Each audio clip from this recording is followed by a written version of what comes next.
ओम नमः शिवाय। आज हम लोग साइंस और स्पिरिचुअलिटी के दूसरे पार्ट को कंटिन्यू करने जा रहे हैं।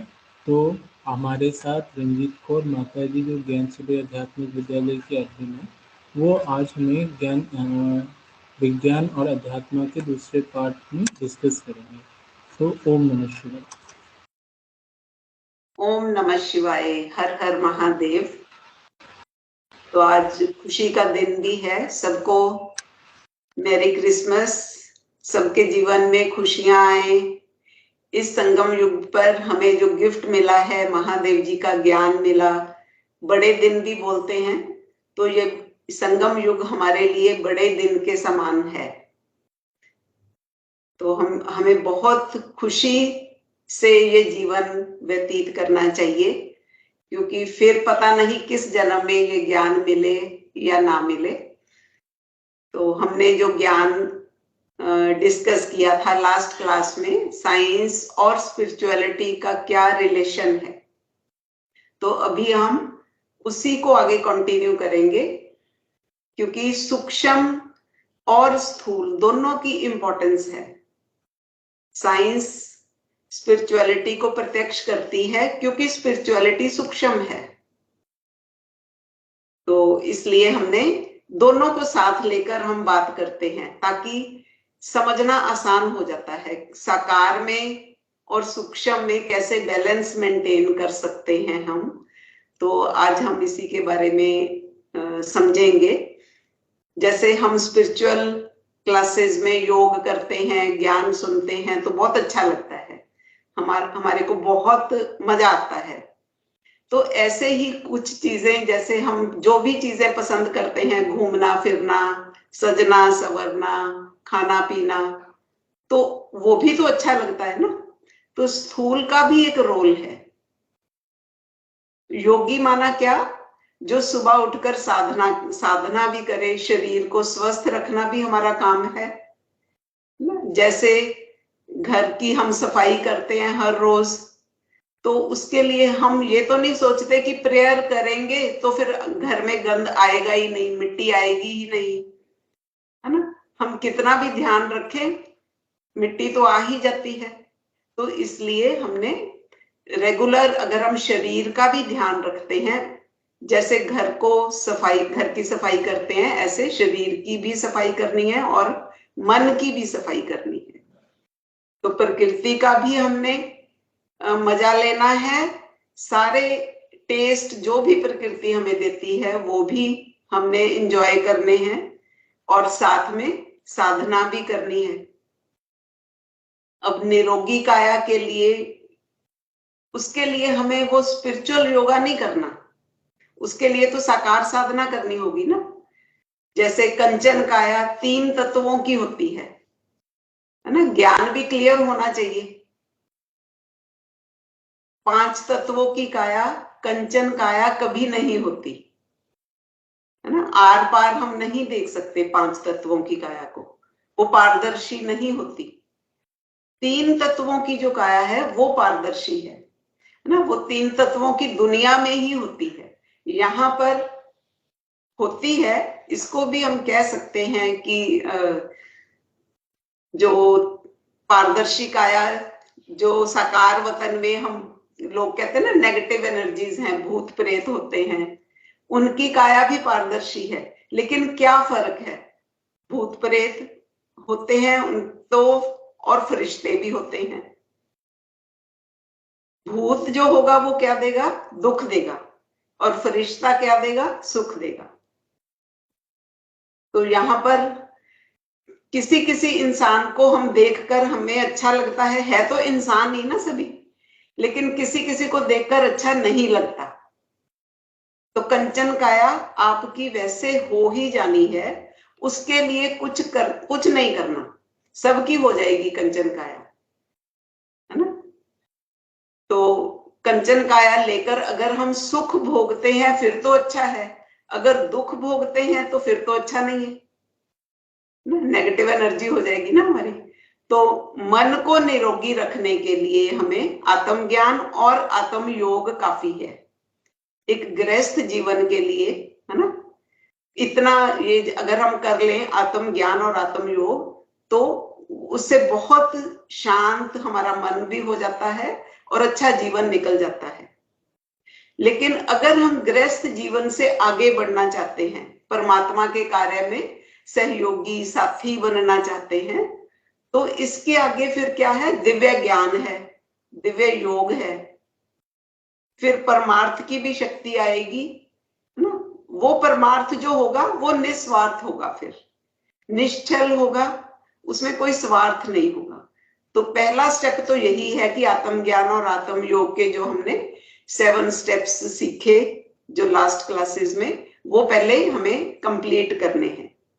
तो तभी कहते हैं मन का हुजरा साफ कर जाना के आने के लिए। सुप्रीम सोल से कनेक्ट होने से पहले मैं आत्मा, जैसे मैं आत्मा, हमने समझ लिया कि मैं आत्मा हूं, तो अपना मन का हुजरा साफ करूं, माना संस्कार ठीक करूं, ये मेरा कर्म है।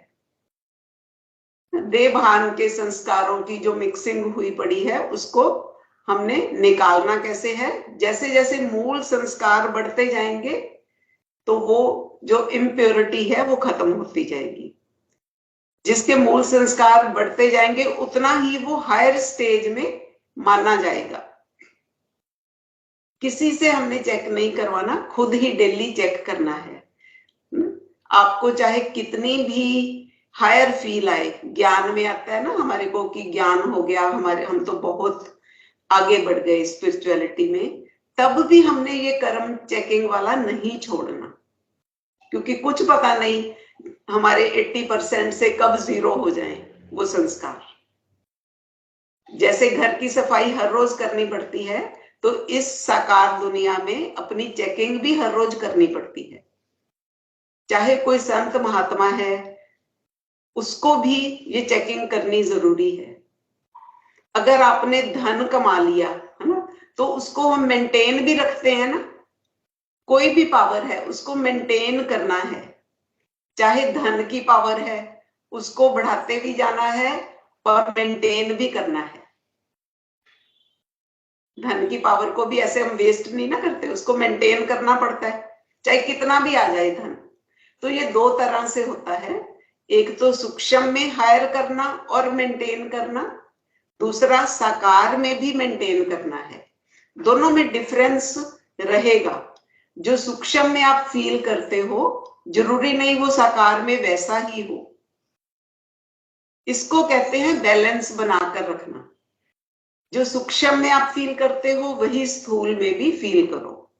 जो हम योग में फील करते हैं वही साकार में भी, व्यवहार में भी आना चाहिए। तभी कहते हैं जो आपके अंदर है वही बाहर होना चाहिए। तो इस ज्ञान में भी ऐसे ही है, हम आत्माओं का अलग अलग जगहों पर सृजन हुआ है, सबका एक जगह नहीं हुआ। कुछ आत्माओं का सृजन परम धाम में हुआ, कुछ का बोल रही हूं, सबका नहीं होता। नेक्स्ट फिर मूल वतन में सृजन हुआ, देन फिर सूक्ष्म वतन में सृजन हुआ, नेक्स्ट फिर अलग अलग ब्रह्मांडों में सृजन हुआ।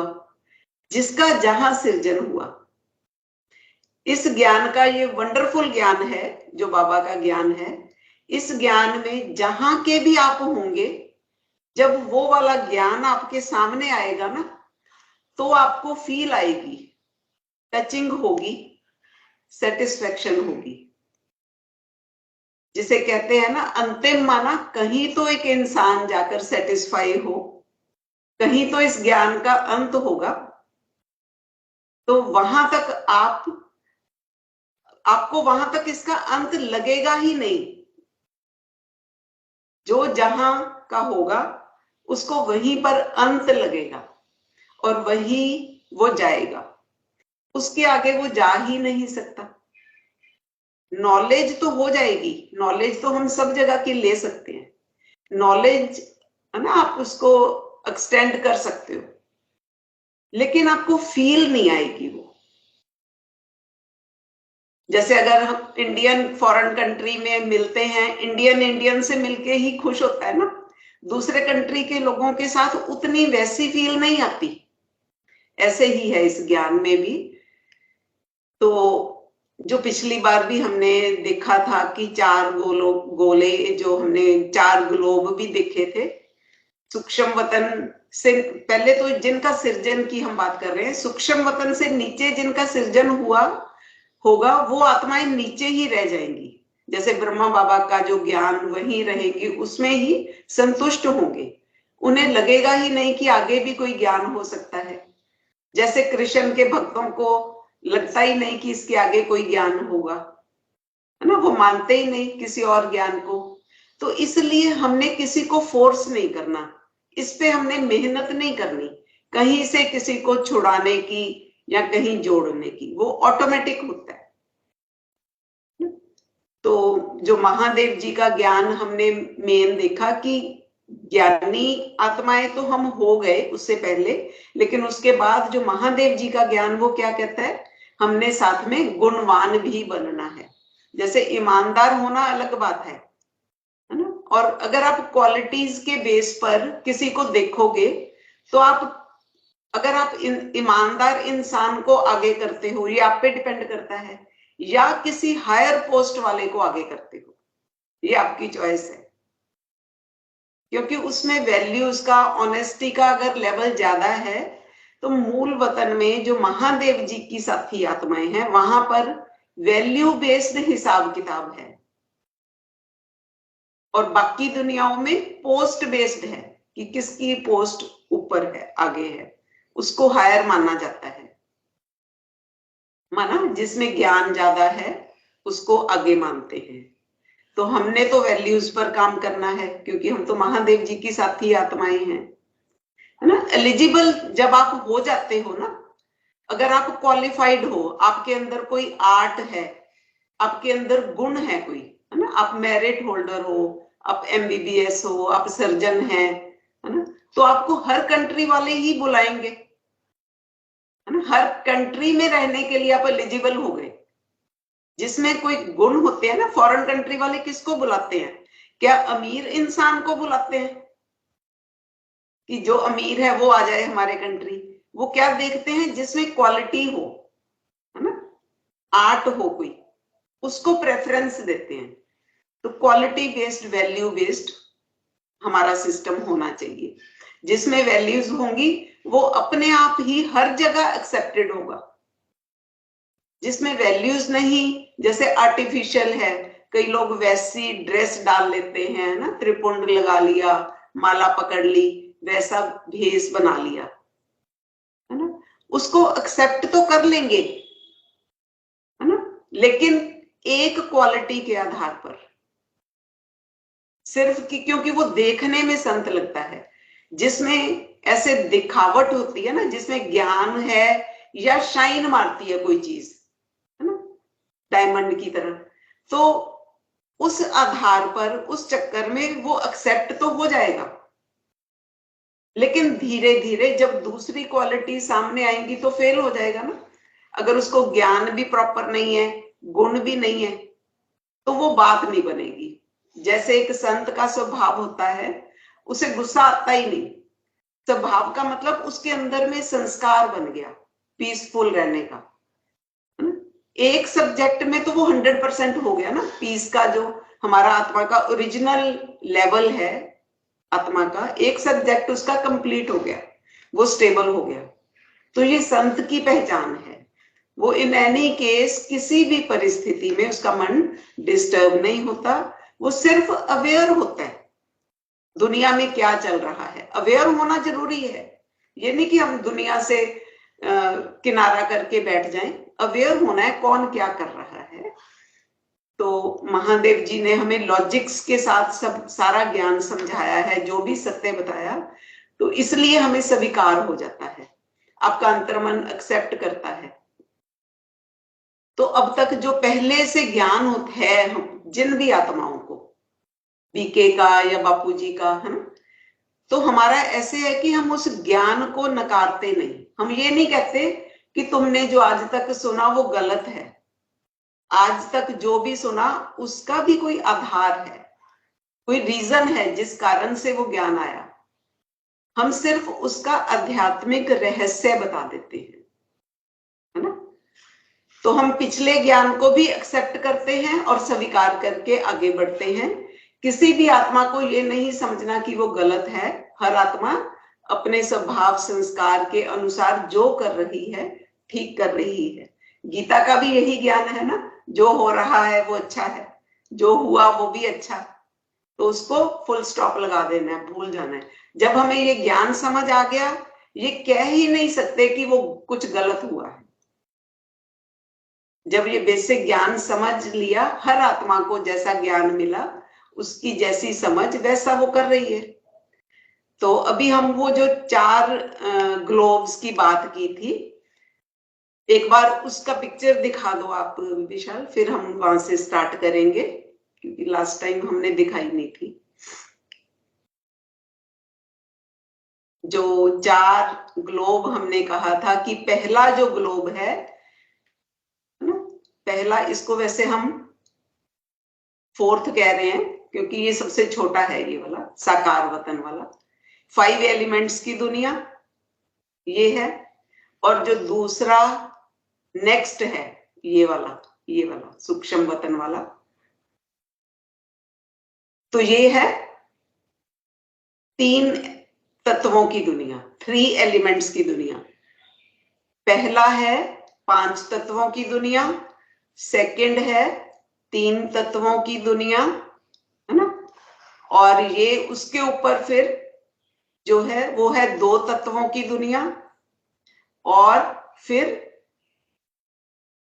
1 तत्व की दुनिया।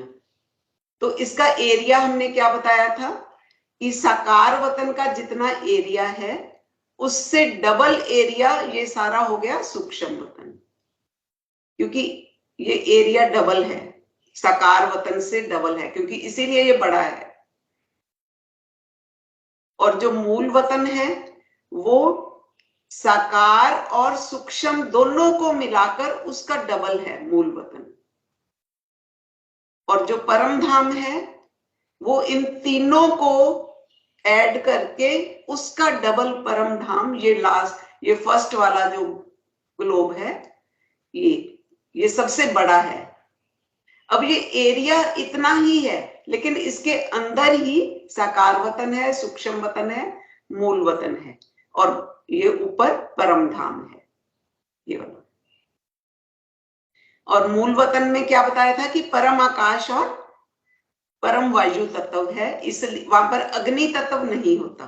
तत्वों का हमने बता दिया था पिछली बार, क्योंकि अग्नि तत्व जो है वो गर्मी पैदा करता है ना, तो उनके स्वभाव में ऐसी गर्मी नहीं होती जो मूल वतन वाली आत्माएं होती हैं। इसलिए ईर्ष्या, राग, द्वेष, नफरत, काम, क्रोध कुछ भी नहीं होता। उनका मेंटल स्टेटस ठंडा है। वहां जो वातावरण है कभी ना कभी किसी आत्मा के संकल्पों से क्रिएट हुआ था। ये जो जितना भी ये 3 बने हैं, 3 लोक, 3 वतन, ये आत्माओं के संकल्पों से क्रिएट हुए हैं। जब संकल्पों के आधार पर जैसे तत्व क्रिएट हुए, ये जो 5 तत्व हैं वो भी संकल्पों के आधार पर क्रिएट हुए, और जितने भी ब्रह्मांड हैं वो भी हम तसव्वुर करते हैं ना यहाँ योग में बैठकर, तो वो भी किसी आत्मा के संकल्प से क्रिएट हुए थे। तो क्रिएशन कैसे है? एक समय ऐसा था जब साकार वतन नहीं था, ये साकार वतन था ही नहीं। एक समय ऐसा था जब सूक्ष्म वतन भी नहीं था। एक समय ऐसा भी था जब मूल वतन भी नहीं था, ये वाला गोला भी नहीं था जो अंदर वाला ये थर्ड, सेकंड और फोर्थ, ये थे ही नहीं। और एक समय जब ये तीनों लोक क्रिएट हुए होंगे, इसका मतलब ये तीनों लोक क्रिएट हुए हैं, है ना। तो उससे पहले फिर क्या था? सिर्फ परम धाम था। ये सारे अगर हम डिलीट कर दें तीनों लोक, तो क्या था? सारा ही एरिया उतना ही रहेगा, वो परम धाम था। और एक ज्ञान उससे पहले का भी है जो बाद में समझ आता है, लेकिन हम स्टार्ट हमेशा परम धाम से ही करते हैं।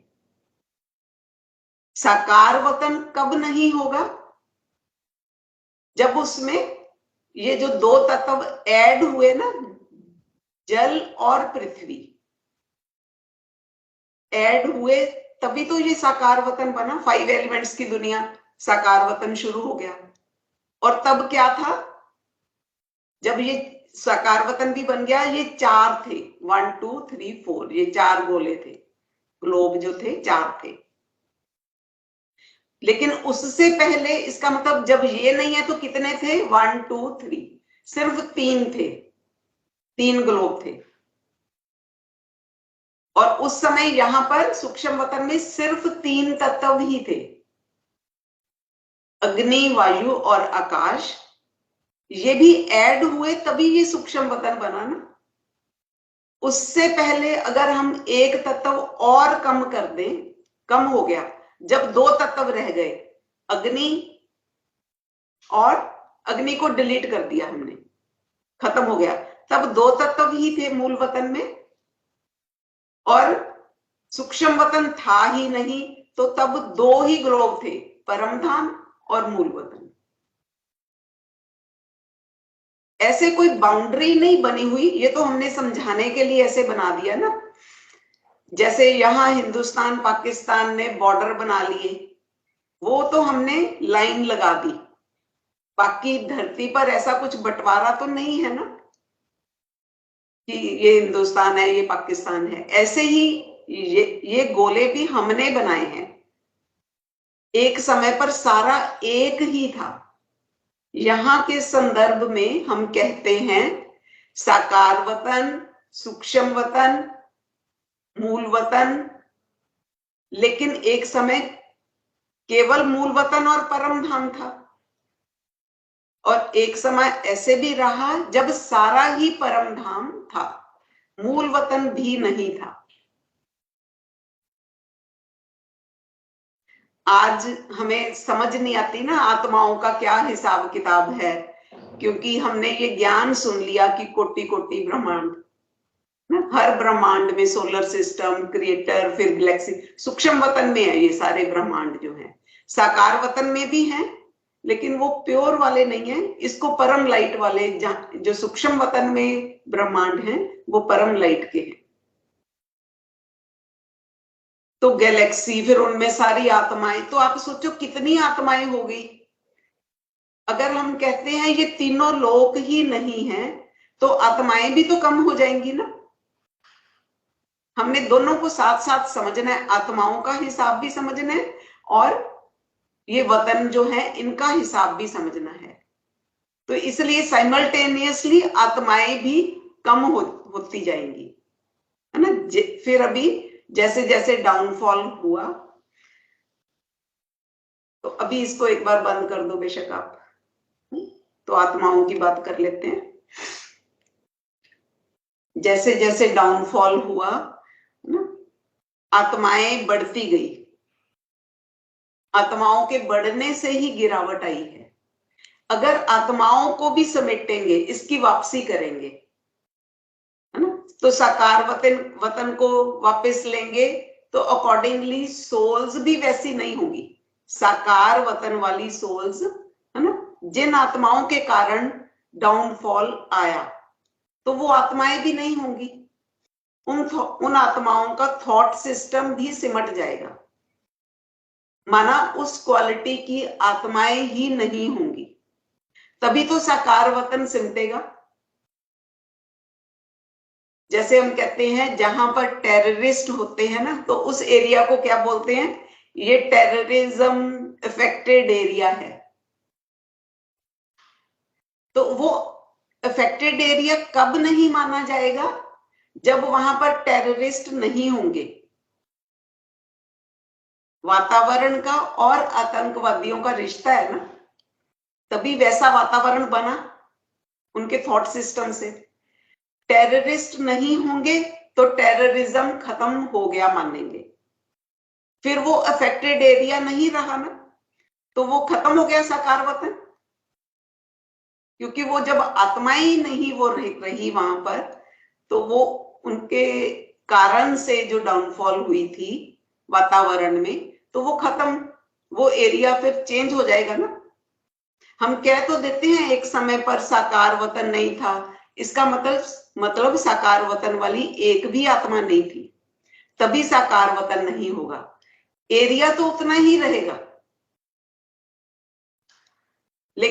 लेकिन वो आत्माएं नहीं थी शुरू में। अगर आप पीछे पीछे जाओगे तो आत्माएं भी सिमटती जाएंगी। इसका मतलब शुरू में आत्माएं कम थी, फिर बढ़ती बढ़ती नीचे चली गई और ये दुनियाएं बनती चली गई। माना आत्माओं के अंदर संकल्पों में डाउनफॉल आया, जिस कारण से अग्नि तत्व पैदा हुआ और वातावरण वैसा हो गया। अग्नि तत्व के कारण से ज्यादा तेजी से आत्माओं में सृजन होने लगा। ये ज्यादा पहले की बात ना करें, अगर हम साकार में भी देखो, क्योंकि सूक्ष्म और साकार को हम समझेंगे इकट्ठा मिलाकर, कि जब पुराने हमारे दादी नानी ये लोग थे तो उनके कितने कितने बच्चे होते थे, है ना? 10-10 बच्चे, 12-12 बच्चे ऐसे होते थे ना। हमारे 5 मामे 7 मासियां ऐसे होते थे, क्योंकि और कुछ वहां बड़ी फैमिली होती थी। क्यों था ऐसे? क्योंकि और कुछ साधन नहीं थे और इतना काम भी नहीं था। जैसे जैसे डेवलपमेंट आई, बच्चे कम होने लगे। तो ऐसे ही है, ये डेवलपमेंट पहले ऊपर थी, उल्टी थी। जैसे जितना ऊपर थे तो वहां पर बहुत मौज मस्ती थी, ध्यान ही नहीं था किसी और तरफ, है ना? काम कोई था नहीं। इस तरफ जैसे इधर, मतलब कि जिसको हम बॉडी कॉन्शियसनेस कहते हैं ना, बॉडी कॉन्शियसनेस तो थी ही नहीं, तो ऐसा ध्यान ही नहीं था उनका किसी की तरफ कि वो सृजन करें। जैसे जैसे थॉट सिस्टम में गिरावट आई तो वो तेजी आ गई सृजन में, जब वो एक दूसरे को फिर जब बॉडी कॉन्शियसनेस के कारण देखने लगे। उससे पहले नहीं था, बहुत कम आत्माएं थी। साकार वतन था नहीं, माना कोई वैसी आत्मा भी नहीं थी, है ना? तो अगर सूक्ष्म वतन नहीं था, जब अग्नि तत्व नहीं, तब आत्माएं और भी कम हो जाएंगी। वो कैसी आत्माएं थी? जो फिर जब सूक्ष्म वतन वाली आत्माएं नहीं होंगी तो वो उससे पहले कैसी आत्माएं होंगी? मूल वतन की आत्माएं होंगी। तो उनके अंदर 7 वैल्यूज का परसेंटेज हायर लेवल का था और वो इस दुनिया में मूल वतन में रहती थी। उस समय सारा ही मूल वतन था और आत्माएं कहीं भी विचरण करती थी, मतलब तब सारा एरिया उनका ही हो गया ना। फिर जब मूल वतन नहीं था, इसका मतलब फिर वो आत्माएं भी नहीं थी। जब आत्माएं नहीं थी तो उन आत्माओं के अंदर वो वैल्यूज भी नहीं थी, क्योंकि वैल्यूज तो क्रिएट हुई ना मूल वतन में। मतलब आत्माएं तो थी लेकिन उनमें वैल्यूज नहीं थी। जैसे सूक्ष्म वतन की स्टार्ट तब मानी जाती है जब सोल्स के अंदर इस लेवल की गिरावट आ जाती है कि अग्नि तत्व प्रकट हो जाता है, वहां से सूक्ष्म वतन मान लिया। फिर मूल वतन का स्टार्ट कैसे होता है? मूल वतन कैसे बनता है? जब मूल वतन था ही नहीं एक समय पर, तब आत्माओं की स्टेज कैसी थी? तब आत्माएं थी या नहीं थी? मूल वतन से पहले भी आत्माएं थी, लेकिन उन आत्माओं में संकल्प नहीं था। आत्माएं थी, संकल्प नहीं था, तो वो थोड़ी ही होंगी, आत्माएं कम होंगी ना। वो परम धाम में जितनी भी आत्माएं थी, जब एक ही वो ग्लोब था, सारा सारा एरिया फिर तो उनके पास हो गया ना, उनका ही हो गया। यहां से स्टार्ट हुआ। वो कैसे हुआ वो समझ लेंगे बाद में कि क्रिएशन कैसे हुई। जब आत्माओं में संकल्प चला, लेकिन उन आत्माओं की अवस्था क्या थी? आत्मा में संकल्प नहीं था। जब पूरा ही परम धाम था, वहां पर आत्माओं का सृजन हुआ। वो भी बताएंगे, एक ही जैसा है, जैसे ऊपर और नीचे का एक जैसा हिसाब है। कैसे सृजन हुआ। जैसे यहां पर हम कहते हैं सारी आत्माओं को 7 वैल्यूज पर ही तो वर्क करना है, पूरे ज्ञान में यही कहते हैं ना, सभी मानते हैं। तो हम जब ये ज्ञान सुनाते हैं ना तो उनको लगता है कि ये तो कॉमन बात कह दी आपने, है ना। लेकिन हमें मालूम है ना कि ये हिसाब अलग अलग है, 7 वैल्यूज का भी हिसाब अलग है। वो नहीं मानते ना इस चीज को, इनेट सेल्फ को वो तो सबका सेम मानते हैं। ये ज्ञान आपको सुनते समय लगेगा कि ये तो वही ज्ञान है, इसमें क्या नया है, लेकिन ये आपको कॉमन भी लगेगा और अलग भी बहुत कुछ है। ये ऐसे ही चलता रहेगा। माना ज्ञान को नकारना नहीं, जो आपको पता है उसमें ऐड करते जाना है। परम धाम में और मूल वतन में जितनी भी आत्माएं हैं, क्या फर्क है दोनों में। आत्माओं की स्टेज ही तो जाननी है ना हम लोगों ने। मूल वतन से पहले जो आत्माएं थी परम धाम में, उनमें संकल्प नहीं था। जैसे ही आत्माओं का संकल्प चलता है, मूल वतन बनना शुरू हो जाता है।